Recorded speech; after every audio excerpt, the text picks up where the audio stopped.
മുട്ട് മാറ്റിവെക്കൽ ശസ്ത്രക്രിയയിൽ ഏറ്റവും അഡ്വാൻസ് ടെക്നോളജി യൂസ് ചെയ്യുന്ന ഒരു പ്രൊസീജിയറാണ് robotic assisted knee replacement surgery. അതിൽ 25 വർഷത്തിലേറെ എക്സ്പീരിയൻസും 20,000-ലേറെ സർജറികൾ പെർഫോം ചെയ്ത ഇന്ത്യയിൽ തന്നെ വളരെ റിനോൺഡ് ആയിട്ടുള്ള റോബോട്ടിക് അസിസ്റ്റഡ് നീ റീപ്ലേസ്മെന്റ് സർജനായ ഡോക്ടർ മുഹമ്മദ് നസീറാണ് ഇന്ന് എന്നോടൊപ്പം ഇവിടെ ഉള്ളത്.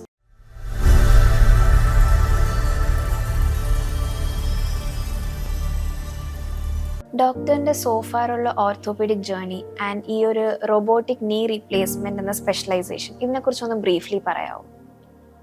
ഞാൻ ആക്ച്വലി എൻ്റെ ഒരു പാഷനാണ് ഓർത്തോപെഡിക് സർജറി ആയിട്ട്. ഞാൻ എൻ്റെ BBS കഴിഞ്ഞ ഉടനെ തന്നെ പോസ്റ്റ് ഗ്രാജുവേഷൻ ഓർത്തോപെഡിക്സിലെ പോസ്റ്റ് ഗ്രാജുവേഷൻ ഞാൻ ജവഹർലാൽ നെഹ്റു ഇൻസ്റ്റിറ്റ്യൂട്ടിൽ നിന്നാണ് കഴിഞ്ഞ് മധ്യപ്രദേശിൽ. അത് കഴിഞ്ഞിട്ട് ദെൻ കുറച്ച് നാൾ വർക്ക് ചെയ്തു. Then I did my further training. പിന്നുള്ള ട്രെയിനിങ്ങിന് ഞാൻ UK പോയി ഫെലോഷിപ്പ് എടുത്തു, FRCs എടുത്തു. അത് കഴിഞ്ഞിട്ട് കുറേ പല സ്ഥലത്തായിട്ട് വർക്ക് ചെയ്ത് കൂടുതൽ ട്രെയിനിങ് എടുത്തതിന് ശേഷമാണ് ഞാനിങ്ങനെ ഈ ഫീൽഡിലോട്ട് വരുന്നത്. മെയിനായിട്ട് ഇനിഷ്യലി നമ്മൾ സ്റ്റാർട്ട് ചെയ്ത സമയത്ത് ഈ സാധാരണ ഈ റോബോട്ടിക് എന്നുള്ളൊരു കൺസെപ്റ്റ് ഇപ്പോഴാണ് അടുത്ത സമയത്താണ് വരുന്നത്. അതിന് മുമ്പേ കമ്പ്യൂട്ടർ നാവിഗേഷൻ എന്ന് പറഞ്ഞിട്ട് കുറച്ചുകൂടെ ഇതിന് തൊട്ട് മുമ്പുള്ള ഒരു സ്റ്റെപ്പ് ഉണ്ടായിരുന്നു ഈ ജോയിന്റ് റീപ്ലേസ്മെന്റിന്. അതിന് മുമ്പേ ഉള്ളത് ഈ കൺവെൻഷണൽ സാധാരണയുള്ള നീ റീപ്ലേസ്മെന്റ് സർജറിയാണ്. അത് ഏകദേശം നമ്മളിപ്പോൾ നോക്കിക്കഴിഞ്ഞാൽ ഒരു 1970-75 ആ കാലഘട്ടത്തിലാണ് ഇത് കൂടുതലായിട്ട് ഡെവലപ്പ് ചെയ്ത് വരുന്നത്. പിന്നെ നമ്മുടെ ഇന്ത്യയിലോ അല്ലെങ്കിൽ കേരളത്തിലോ ഇത് വന്നത് വളരെ വളരെ ലേറ്റ് ആയിട്ടാണ്. അപ്പം നമ്മളിപ്പോൾ പറഞ്ഞു കഴിഞ്ഞാൽ മേ ബി ഒരു 1990-2000 ആ റേഞ്ചിലാണ് ഇത് കുറച്ചുകൂടി ഒന്ന് അഡ്വാൻസ്ഡ് ആയിട്ട് കേരളത്തിൽ വരുന്നത്. അപ്പം ഞാൻ ഇപ്പം ഈ ഹോസ്പിറ്റലിൽ വർക്ക് ചെയ്യാൻ തുടങ്ങി 2007 അന്ന് മുതൽ റെഗുലർ ആയിട്ട് നമ്മൾ ഈ കൺവെൻഷണൽ ജോയിന്റ് റീപ്ലേസ്മെന്റ് ചെയ്യുന്നുണ്ടായിരുന്നു. അപ്പം ഈ കൺവെൻഷണൽ ജോയിന്റ് റീപ്ലേസ്മെന്റ് ചെയ്യുമ്പോൾ അതിന്റെ റിസൾട്ട് ഒട്ടും മോശമായതുകൊണ്ടല്ല നമ്മൾ പുതിയൊരു കൺസെപ്റ്റിലേക്ക് പോയത്. പിന്നെ ഞങ്ങൾ ഈ കമ്പ്യൂട്ടർ നാവിഗേഷൻ, കമ്പ്യൂട്ടറിന്റെ സഹായത്തോടു കൂടി സെൻസേഴ്സ് ഉപയോഗിച്ച് കുറച്ചുകൂടെ പ്രിസിഷൻസ് ഈ ജോയിന്റ് റീപ്ലേസ്മെന്റ് സർജറിയുടെ അഡ്വാൻസ്മെന്റിൽ വന്നു. അത് കഴിഞ്ഞിട്ട് ഇപ്പം നമ്മൾ ലേറ്റസ്റ്റ് ആയിട്ട് ഇപ്പം ഏകദേശം ഒരു 1.5-2 വർഷമായിട്ട് ഈ റോബോട്ടിക് നീ റീപ്ലേസ്മെന്റ് ചെയ്യുന്നുണ്ട്. റോബോട്ടിക് അസിസ്റ്റഡ് ആണ്. അപ്പം റോബോട്ടിക് നീ റീപ്ലേസ്മെന്റിൽ ചെയ്യുമ്പോഴുള്ളത് നമുക്ക് കൂടുതലായിട്ട് ഒരു പ്രിസിഷൻ അല്ലെങ്കിൽ നമ്മുടെ ഒരു ആക്യുറസി ഈ സർജറിയിൽ കിട്ടും. അപ്പം പേഷ്യന്റിന് കുറച്ചുകൂടെ ബെനിഫിറ്റ് ഉണ്ടാകുന്ന ഒരു സ്ഥിതിയിലേക്ക് വന്നു. അതുകൊണ്ടാണ് ഈ റോബോട്ടിക് നീ റീപ്ലേസ്മെന്റിലേക്ക് വന്നത്. അപ്പൊ ഡോക്ടർ, ഈ നീ ഡീജനറേഷൻ അതുണ്ടാവുന്നതിന്റെ റീസൺ എന്തായിരിക്കും, അല്ലെങ്കിൽ അത് നമുക്ക് ഐഡന്റിഫൈ ചെയ്യാൻ എന്തൊക്കെയാണ്? സാധാരണഗതിയിൽ ഇപ്പം നമ്മൾ നേരെ നിൽക്കുന്നതിനൊരു പെനാൽറ്റിയാണ് ഈ തേയ്മാനം എന്ന് പറയാം. മുട്ടിന് തേയ്മാനം എന്ന് പറയുന്നത് സംഭവിക്കുന്നതിന് ഒന്ന് ഏജ് റിലേറ്റഡ് ആയിട്ട് വരും. അതിന് നമ്മൾ പറയുന്ന ഓസ്റ്റിയോ ആർത്രൈറ്റിസ് എന്ന് പറഞ്ഞാൽ നമ്മുടെ പ്രായമാവുന്നതനുസരിച്ച് നമ്മുടെ മുട്ടിലെ ഈ കാർട്ടിലേജിനുണ്ടാകുന്ന തേയ്മാനം. അതാണ് ഒരു പ്രധാനപ്പെട്ട കാരണം ജോയിന്റ് പ്ലേസ്മെന്റ് ചെയ്യാനും അല്ലെങ്കിൽ മുട്ടിന് തേയ്മാനം വന്നിട്ട് അതിനെ കറക്റ്റ് ചെയ്യേണ്ടി വരുന്ന ഒരു കണ്ടീഷൻ. പിന്നെ രണ്ടാമത് നമ്മൾ നോക്കിക്കഴിഞ്ഞാൽ റൊമറ്റോയ്ഡ് ആർത്രൈറ്റിസ് എന്ന് പറയും. അതായത് ഈ ആമവാദം എന്ന് പറയും. അത് ചെറിയ കുട്ടികൾ മുതൽ പ്രായമായ ആൾക്കാരിൽ തന്നെ പല സ്റ്റേജിലായിട്ട് വരാൻ പറ്റുന്ന ഒരു കണ്ടീഷനാണ്. അപ്പൊ അതും ഈ ജോയിന്റ് റീപ്ലേസ്മെന്റ് ചെയ്യേണ്ടി വരുന്ന ഒരു കണ്ടീഷനാണ്. പിന്നെ മൂന്നാമതായിട്ട് നമ്മൾ പോസ്റ്റ് ട്രോമാറ്റിക്. ഇപ്പോൾ നമ്മളിപ്പോൾ ശ്രദ്ധിച്ചു കഴിഞ്ഞാൽ ആക്സിഡൻസ് പറ്റി, ജോയിന്റ്സിന് ആക്സിഡന്റ് പറ്റി, ആ ജോയിന്റിനകത്തുള്ള കാർട്ടിലേജിന് ഡാമേജ് വന്ന് അത് കൂടുതൽ അവർക്ക് നടക്കാൻ പറ്റാതെ വരികയും അങ്ങനെ ഉള്ള സ്ഥിതിയിലേക്ക് എത്തുമ്പോഴും ഈ ജോയിന്റ് റീപ്ലേസ്മെന്റ് ചെയ്യാം. പിന്നെ സംഭവിക്കുന്നത് മറ്റ് പല ആർത്രൈറ്റിസ് ഉണ്ട്. അതായത് സോറിയാസിസ് വന്നിട്ട് ചിലർക്ക് ഈ സ്കിൻ ലീഷൻസ് വന്നിട്ട് അങ്ങനെ സോറിയാറ്റിക് ആർത്രോപ്പതി എന്ന് പറഞ്ഞൊരു കണ്ടീഷനുണ്ട്. പിന്നെ ഗൗട്ടി ആർത്രൈറ്റിസ് എന്ന് പറഞ്ഞ് ഗൗട്ട് ഈ യൂറിക് ആസിഡ് ഡെപ്പോസിറ്റ്സ് വന്നിട്ട് ആർത്രൈറ്റിസ് വരുന്നത്. അപ്പൊ ഇങ്ങനെയൊക്കെയുള്ള പല പല കണ്ടീഷൻസ് വെച്ചിട്ടാണ് ഈ മുട്ടിന് തേയ്മാനം സംഭവിക്കുന്നത്. അപ്പൊ നമ്മൾ പ്രധാനമായിട്ട് അങ്ങനെയുള്ളവർ വരുമ്പോഴത്തേക്ക് ഇപ്പം ഒരു 50 വയസ്സ് കഴിഞ്ഞിട്ടുള്ള ഒരാൾക്ക് ഈ മുട്ടിന് തേയ്മാനം സംഭവിച്ച് അവരുടെ നടത്തയിൽ കൂടുതലായിട്ട് ബുദ്ധിമുട്ട് വരുന്നു. അവർക്ക് സ്റ്റെപ്പ് കയറാൻ പറ്റുന്നില്ല, അവരുടെ റുട്ടീനായിട്ട് വർക്കുകൾ നമുക്ക് കംപ്ലീറ്റ് ചെയ്യാൻ പറ്റുന്നില്ല. അങ്ങനെയൊക്കെയുള്ള ഒരു സ്റ്റേജിൽ വരുമ്പോഴത്തേക്കാണ് നമ്മൾ ഈ ഒരു സർജറിയിലോട്ട് പോകുന്നത്. അതിനു മുമ്പേ സാധാരണയുള്ള ബാക്കിയുള്ള എല്ലാ മെഡിസിൻസും അതുപോലുള്ള കാര്യങ്ങളെല്ലാം നമ്മൾ ചെയ്തു നോക്കും, കൊടുത്തു നോക്കിയിട്ട് അതിന് റെസ്പോൺസ് ഇല്ലാതെ വരുന്ന ഒരു സ്റ്റേജ് എത്തും. ആ സ്റ്റേജിലാണ് നമ്മൾ ഈ ജോയിന്റ് റീപ്ലേസ്മെന്റിലേക്ക് പോകുന്നത്. അപ്പൊ ഡോക്ടർ, ഈ മെഡിസിൻസും ഫിസിയോവും ആദ്യം ചെയ്തിട്ടായിരിക്കും ആ ഒരു സാച്ചുറേഷൻ പോയിന്റ് എത്തുന്ന വേറെ സർജറി വരുന്നത്, അല്ലാതെ ഡയറക്റ്റ് സർജറിയിലോട്ട് പോകുന്ന കേസസ് ഉണ്ട്? അല്ല, കൂടുതലും ആൾക്കാർ അത് ഈ പലരും മെഡിസിൻസ് നോക്കും, അല്ലെങ്കിൽ ഫിസിയോതെറാപ്പി നോക്കി, മസിൽ സ്ട്രെങ്തനിങ് ഒക്കെ ചെയ്ത് നോക്കി, ഇതിനൊന്നും റെസ്പോണ്ട് ചെയ്യാതെ വരുന്ന ഒരു സ്റ്റേജ് വരും. അങ്ങനെയാണ് വരുന്നത്. അല്ലാതെ ഡയറക്റ്റ് ഇപ്പം ഒരു ആളെ നമ്മൾ ആദ്യമേ ഈ ജോയിന്റ് റീപ്ലേസ്മെന്റ് ചെയ്യണം, അല്ലെങ്കിൽ ഈ നിങ്ങളുടെ മുട്ട് മാറ്റി വെക്കണം, ഇതുപോലെ ബുദ്ധിമുട്ട് കാരണം എന്ന് പറഞ്ഞിട്ട് നമ്മൾ സാധാരണ ചെയ്യാറില്ല. ആദ്യം ഒരു പ്രിലിമിനറി ബാക്കിയുള്ള ട്രീറ്റ്മെന്റ് മോഡാലിറ്റീസ് ഒക്കെ നോക്കിയിട്ടാണ് ഇത് ചെയ്യുന്നത്. കാരണം ഇതൊരു നമ്മൾ നോക്കിക്കഴിഞ്ഞാൽ ഇത് എൻഡ് ഓഫ് ദി റോഡ് എന്നുള്ളൊരു സിറ്റുവേഷൻ ആണ് ഈ ജോയിന്റ് റീപ്ലേസ്മെന്റ് എന്ന് പറഞ്ഞാൽ. വി ആർ ഡൂയിങ് നമ്മളൊരു സർജറി ചെയ്യുന്നു, സർജറി ചെയ്തിട്ട് അതിന്റെ കാർട്ടിലേജിനൊക്കെ ഉള്ളത് നമ്മൾ എടുത്ത് മാറ്റിയിട്ടാണ് നമ്മൾ ഈ ഇംപ്ലാന്റ് വെക്കുന്നത്. അപ്പൊ ഇത് കഴിഞ്ഞിട്ട് നമുക്ക് വേറെ തിരിച്ച് പഴയതിലോട്ട് പോകാൻ പറ്റില്ല. അപ്പൊ അതുകൊണ്ട് നമ്മൾ എപ്പോഴും നോക്കും, ബാക്കിയുള്ള ട്രീറ്റ്മെന്റ് പാർട്ടുകളൊക്കെ ചെയ്ത് നോക്കി അതിൽ കൺട്രോൾഡ് ആയില്ലെങ്കിൽ മാത്രമേ ഇതിലോട്ട് പോകും. അപ്പോൾ ഡോക്ടർ, ഈ റോബോട്ടിക് അസിസ്റ്റഡ് നീ റീപ്ലേസ്മെന്റും കൺവെൻഷണൽ സർജറിയും നോക്കുമ്പോൾ ബെനിഫിറ്റ്സ് എന്തൊക്കെയാണ് റോബോട്ടിക് അസിസ്റ്റഡ്? ബെനിഫിറ്റ്സ് എന്ന് പറയുന്നത് ബേസിക്കലി നമ്മളിപ്പം രണ്ടും പ്രൊസീജിയർ ഒന്ന് തന്നെയാണ്. അപ്പം ഈ റോബോട്ടിക്കിന് നമുക്കൊരു അഡീഷണൽ ആയിട്ടുള്ള ബെനിഫിറ്റ് എന്ന് പറഞ്ഞു കഴിഞ്ഞാൽ, ഇതിപ്പോൾ നമ്മളൊരു ഫുള്ളി ഓട്ടോമാറ്റഡ് റോബോട്ടിക് സർജറി ചെയ്യുമ്പോൾ നമ്മൾ സാധാരണ അതൊരു നേരത്തെ ഒരു CT സ്കാൻ എടുത്തിട്ട് ഈ ലിംബിന്റെ അലൈൻമെന്റ് എങ്ങനെയാ, ലിംബിന്റെ എവിടെയൊക്കെയാണ് പ്രോബ്ലംസ് എങ്ങനെയാണെന്ന് നമ്മൾ 3D റീകൺസ്ട്രക്ഷൻ ചെയ്തു നോക്കും. അതിൽ നമ്മൾ പ്ലാൻ ചെയ്യും, ഈ ഇംപ്ലാന്റ് കറക്റ്റ് ആയിട്ട് ഏത് ഇംപ്ലാന്റ് ആണ് എന്നുള്ള പ്ലാൻ ചെയ്യും. സാധാരണ ഒരു കൺവെൻഷണൽ എന്ന് പറഞ്ഞാൽ നമുക്കിപ്പോൾ ഇപ്പം ഒരാൾക്കൊരു നീ റീപ്ലേസ്മെന്റ് ചെയ്യണമെന്നുണ്ടെങ്കിൽ നമ്മൾ തിയേറ്ററിനകത്ത് വെച്ചിട്ട് ഇത് ഏത് ഇംപ്ലാന്റ് ആണ് ഇതിന് കറക്റ്റ് സ്യൂട്ട് ചെയ്യുന്നതെന്ന് നമ്മൾ അന്നേരമാണ് നോക്കുന്നത്. കാരണം ഈ ഇംപ്ലാന്റിന്റെ ഡിഫറെന്റ് സൈസസ് ഉണ്ട്, ഈ സൈസിൽ ഏതാണ് സ്യൂട്ട്. പക്ഷെ അതിനേക്കാൾ കുറച്ചുകൂടി ഒരു ആക്യുറസിയാണ് നമ്മൾ ഇതിന് മുമ്പേ തന്നെ, ഇത് നമ്മൾ സർജറിക്ക് മുമ്പേ തന്നെ പുറത്തിരുന്ന് നമ്മൾ ഈ ഒരു 3D ഇമേജസ് എടുത്ത് വെച്ച് നോക്കി ഈ ഇംപ്ലാന്റ് ഏതാണ് ഫിറ്റ് ആവാൻ കറക്റ്റ് ആയിട്ട് നോക്കും. അപ്പോൾ അത് കുറച്ചുകൂടെ ആക്യുറസിയും പ്രിസിഷനുമാണ് ഇതിനകത്ത് ഉദ്ദേശിക്കുന്നത്. അപ്പോൾ ഈ നമ്മളെപ്പോഴും ജോയിന്റ് നീ റീപ്ലേസ്മെന്റ് സർജറിയെ നമ്മൾ കൂട്ടുന്ന ഒരു എല്ലിലുള്ള ഓപ്പറേഷനേക്കായി കൂടുതലും നമ്മൾ വിചാരിച്ചിരിക്കുന്നത് അതൊരു സോഫ്റ്റ് ടിഷ്യൂ, അതായത് ബാക്കിയുള്ള ടിഷ്യൂവിനെ ബാലൻസ് ചെയ്യുന്നു. അപ്പൊ ഈ ബാലൻസിങ് ഇതിന് വളരെ ഇമ്പോർട്ടന്റ് ആണ്. ഈ ബാലൻസിങ് ഇത്രയും ആക്യുറസി കിട്ടും. ഒരു 1 മില്ലിമീറ്ററിൽ താഴെ എറർ മാത്രമേ ഒരു റോബോട്ടിക് സർജറിയിൽ നമുക്ക് വരുള്ളൂ. അപ്പൊ അതുകൊണ്ട് അത്രയും ആക്യുറേറ്റ് ആയിട്ട് ഒരു സർജറി ചെയ്യാൻ സാധിക്കുന്നത് ഈ റോബോട്ടിക്സ് വെച്ച്. അപ്പൊ ഡോക്ടർ, ഇന്ന് യൂസ് ചെയ്യുന്ന ടെക്നോളജി എന്തെങ്കിലും സ്പെസിഫിക് ഉണ്ടോ? AI മാനേജ്ഡ് ആണോ? അല്ല, കുറച്ച് AI മാനേജ്ഡ് ആണ്. പിന്നെ അതായത് നമ്മൾ ഈ മൾട്ടിപ്പിൾ സെൻസേഴ്സ് ഉണ്ട്. അപ്പൊ ഈ സെൻസേഴ്സ് നോക്കിയിട്ട് അത് ഫീഡ് ചെയ്ത് ഈ ജോയിന്റിന്റെ കറക്റ്റ് പൊസിഷൻ ഏതാണ്, അലൈൻമെന്റ് ഏതാണെന്ന് നമ്മൾ കണ്ടതിന് ശേഷം മാത്രം, അത് ഡബിൾ ചെക്ക് ചെയ്തതിന് ശേഷം മാത്രമേ ഇത് നമ്മൾ ഇങ്ങനെ ഒരു പ്രൊസീജിയർ സ്റ്റാർട്ട് ചെയ്യത്തുള്ളൂ. അപ്പം അതിനു മുമ്പേ തന്നെ നമ്മൾ നേരത്തെ എടുത്ത ഇമേജുമായിട്ട്, അല്ല ഇപ്പൊ നമ്മളിപ്പം ഞാൻ നേരത്തെ പറഞ്ഞ പോലെ ഇപ്പൊ CT സ്കാൻ എടുത്ത് അതിന്റെ ഇമേജുമായിട്ട് ഇത് മാച്ച് ചെയ്ത് നോക്കും. ഈ മാച്ച് ചെയ്ത് കഴിയുന്നതിനകത്ത് എന്തെങ്കിലും എറേഴ്സ് ഉണ്ടെങ്കിൽ ഇത് സമ്മതിക്കില്ല. അപ്പം അത് വീണ്ടും നമ്മൾ ആ എറേഴ്സ് കറക്റ്റ് ചെയ്തതിന് ശേഷം മാത്രമേ ഈ പ്രൊസീജിയർ ചെയ്യൂ. അപ്പോൾ ഡോക്ടർ, ഈ റോബോട്ടിക് നീ റീപ്ലേസ്മെന്റിന് ഈ ഒരു ഐഡിയൽ എന്തെങ്കിലും ക്രൈറ്റീരിയ ഉണ്ടോ, അതോ എന്തെങ്കിലും ഏജ് റെസ്ട്രിക്ഷൻ ഉണ്ടോ, എല്ലാവർക്കും ഈക്വലി പെർഫോം ചെയ്യാൻ പറ്റും? Robotic knee replacement സർജറിയിൽ age restriction എന്ന് പറയുന്ന സാധനമില്ല. കാരണം നമ്മൾ ഇപ്പം എപ്പോഴും ഈ നീ റീപ്ലേസ്മെന്റ് സർജറി ചെയ്യുന്നത് ഒരു 55 അല്ലെങ്കിൽ 60 ഇയേഴ്സിന് ശേഷം മാത്രമാണ്. എന്തുകൊണ്ടാണെന്ന് ചോദിച്ചാൽ, ഇതിന്റെ ഈ നീ റീപ്ലേസ്മെന്റിന് ഇംപ്ലാന്റിന്റെ ഒരു ലോങ്ഗിവിറ്റി അല്ലെങ്കിൽ ഒരു ലൈഫ് ഏകദേശം ഒരു 20-25 ഇയേഴ്സ് എന്നാണ് നമ്മൾ പറയുന്നത്. അപ്പം ഒരാൾക്ക് സർജറി ചെയ്തു കഴിഞ്ഞാൽ ഈ 20-25 ഇയേഴ്സ് അത് ലാബിൽ അല്ലെങ്കിൽ ചെക്ക് ചെയ്ത് ഇതിന്റെ സൈക്ലിക്കൽ ലോഡിങ് ചെയ്തിട്ട് എത്ര നാൾ നിൽക്കുമെന്നാണ് നമ്മൾ നോക്കുന്നത്. പക്ഷെ ചിലപ്പം ഇപ്പോഴത്തെ മോഡേൺ ആയിട്ടുള്ള ഇംപ്ലാന്റ്സ് അതിൽ കൂടുതൽ നിൽക്കാം. പക്ഷെ സാധാരണ ഇങ്ങനെ ഒരു കൺസെപ്റ്റ് ഉള്ളത് കൊണ്ടാണ് നമ്മൾ ഈ ഒരു ഏജ് ഗ്രൂപ്പിലെ നമ്മൾ ഇത് സ്റ്റാർട്ട് ചെയ്തത്. അപ്പം ആ ചെയ്തതിന് ശേഷം എന്തുമാത്രം മൂവ്മെന്റ്സ് വരും, എത്ര നാളിത് പ്രോബ്ലംസ് ഇല്ലാതെ കൊണ്ടുപോകാം, അതിന് കാരണമാണ് നമ്മൾ ഈ 50-55 ഇയേഴ്സ് എന്ന് പറയുന്നത്. പിന്നെ ഉള്ളത് ഈ വളരെ തിന്നായിട്ടുള്ള ബോണുള്ള, എസ്പെഷ്യലി നമ്മൾ ഈ റുമറ്റോയ്ഡ് ആർത്രൈറ്റിസ് ഉള്ള രോഗികളിലാണെങ്കിൽ ബോണിന്റെ കട്ടി ഭയങ്കര കുറവായിരിക്കും. അപ്പൊ അങ്ങനെയുള്ളവരിൽ കഴിവതും ഈ റോബോട്ടിക് വെച്ച് നമ്മളൊരു ബെർ എന്ന് പറഞ്ഞ സാധനമാണ് ഇത് കട്ട് ചെയ്യാൻ ഉപയോഗിക്കുന്നത്. അല്ലെങ്കിൽ ബട്ടർ ഇത് കട്ട് ചെയ്യുമ്പോൾ അത്രയും ചിലപ്പോൾ ആക്യുറസി കിട്ടാനുള്ള സാധ്യത കുറവാണ്. അപ്പൊ അതുകൊണ്ട് അങ്ങനെയുള്ള പേഷ്യന്റ് സെലക്ഷൻ വളരെ ഇമ്പോർട്ടന്റ് ആണ്. മനസ്സിലായില്ലേ? അപ്പൊ ഇപ്പം ചെറിയ ഒരു പ്രായമുള്ള ഒരാൾക്ക് ഒരിക്കലും നീ റീപ്ലേസ്മെന്റ് നമ്മൾ അഡ്വൈസ് ചെയ്യേയില്ല. കാരണം ഒരു പർട്ടിക്കുലർ ഏജ് കഴിഞ്ഞിട്ടുള്ളവർക്ക് മാത്രമേ അഡ്വൈസ് ചെയ്യത്തുള്ളൂ.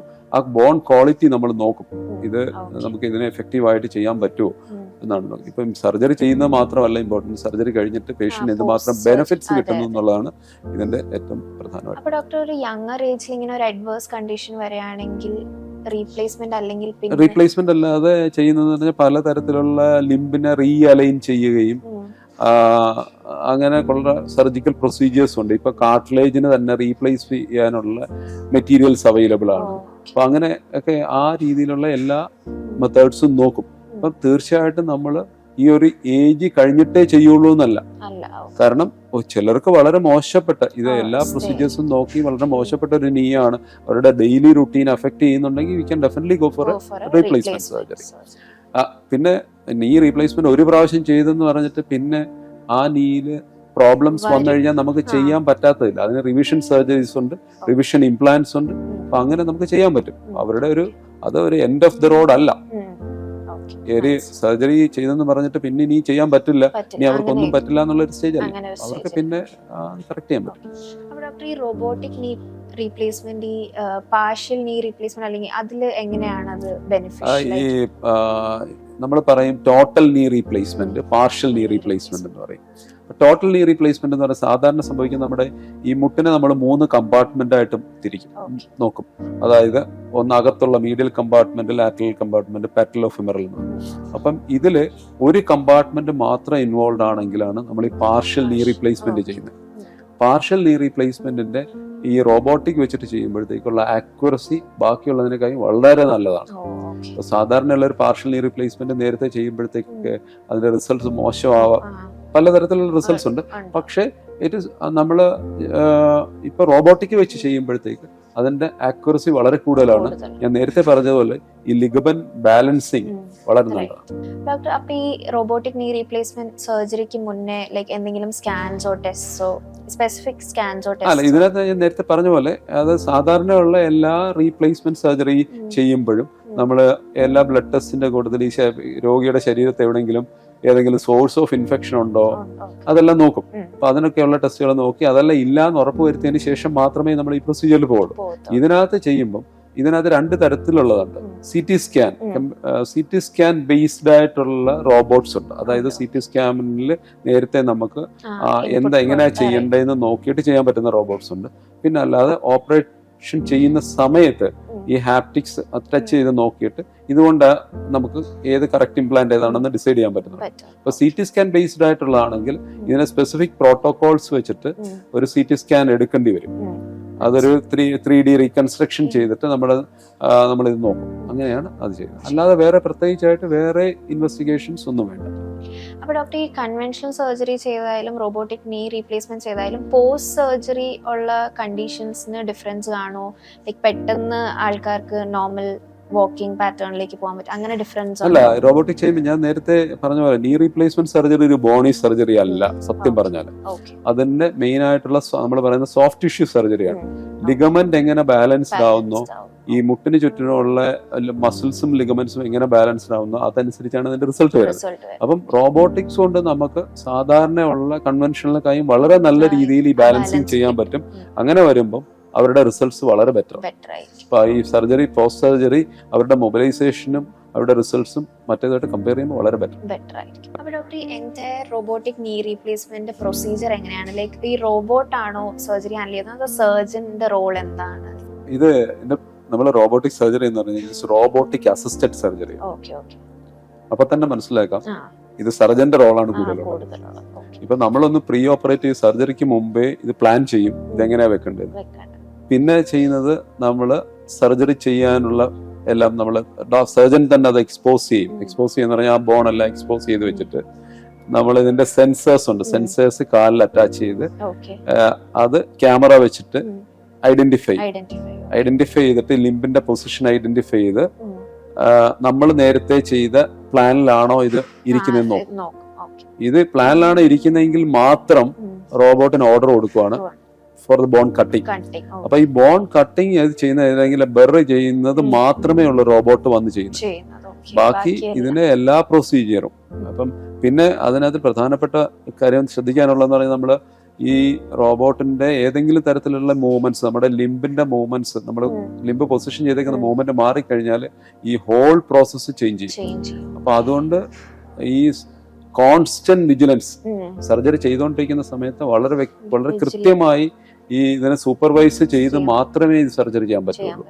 ഏതെങ്കിലും കാരണവശാൽ ചേഞ്ച് ചെയ്ത് കഴിഞ്ഞാൽ നമുക്ക് റോബോട്ടിന് മനസ്സിലാവില്ല വെതർ ബോണാണോ കട്ട് ചെയ്യുന്നത്, സോഫ്റ്റ് ടിഷ്യൂ ആണോ കട്ട് ചെയ്യുന്നത് അറിയില്ല.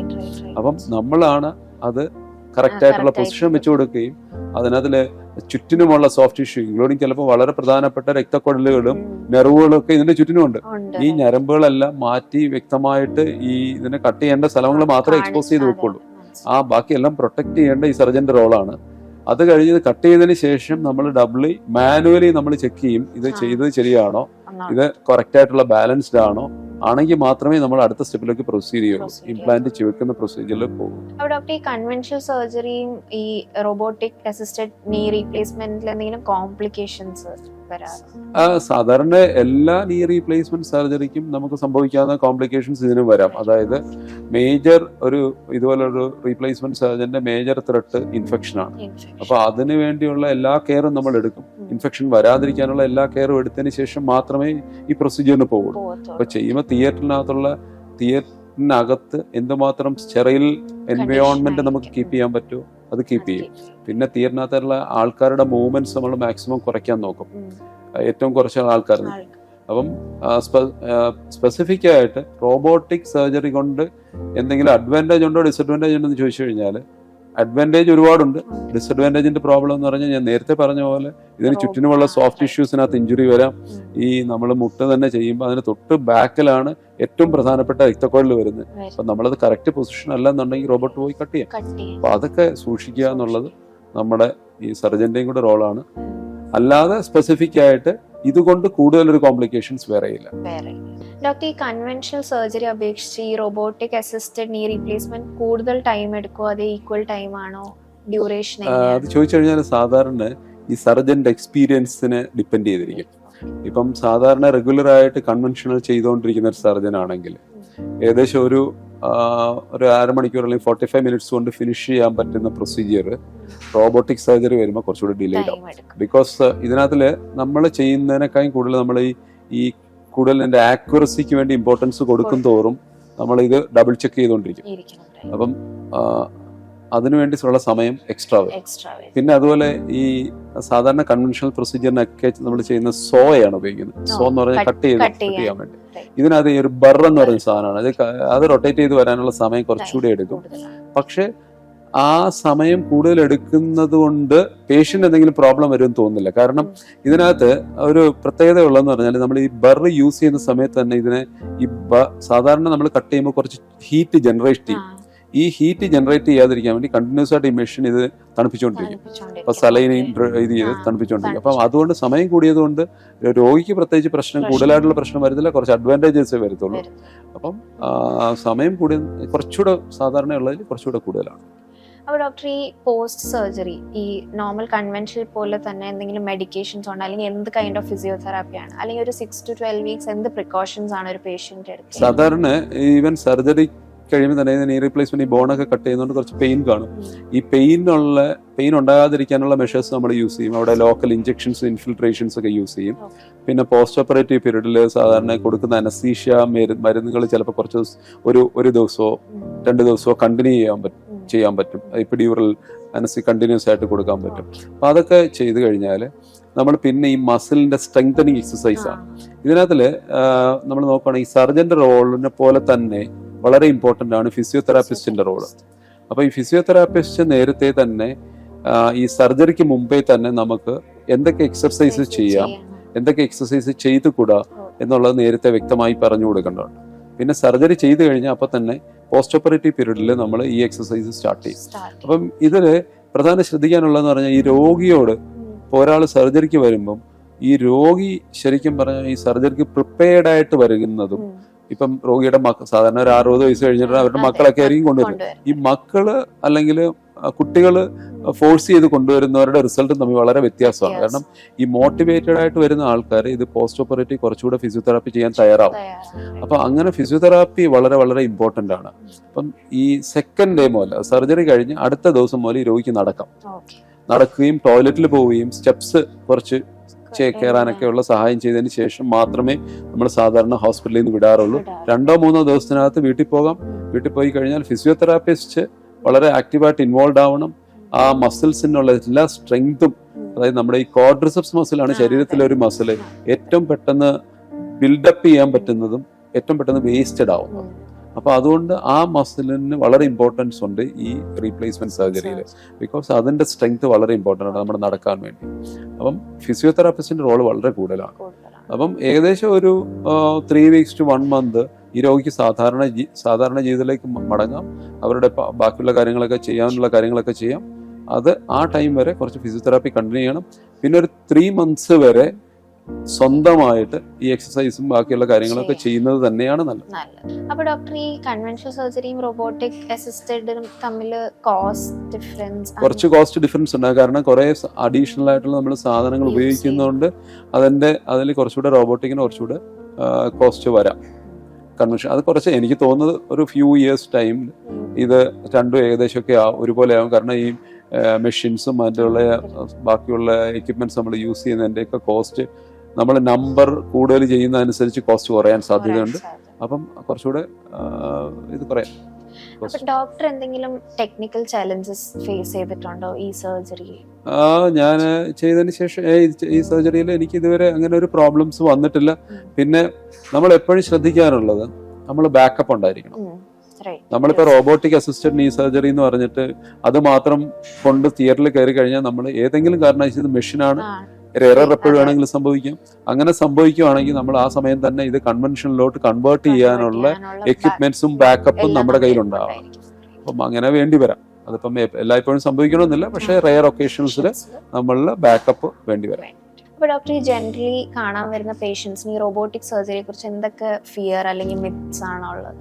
അല്ല, ഇത് ഇപ്പം നമ്മളൊന്ന് ചോദിച്ചു കഴിഞ്ഞാൽ എപ്പോഴും ഇതൊരു പുതിയതായിട്ടുള്ള ഒരു ഇൻവെൻഷനാണ് അല്ലേ, നേരത്തെ ഉണ്ടായിരുന്ന ഒരു സംഭവമല്ല. അപ്പൊ ആൾക്കാർക്കൊക്കെ റോബോട്ടിക് എന്ന് പറയുമ്പോഴത്തേക്ക് ഒരു റോബോട്ടിന്റെ രൂപവും ഇതൊക്കെ ആയിരിക്കും മനസ്സിൽ തോന്നുന്നത്.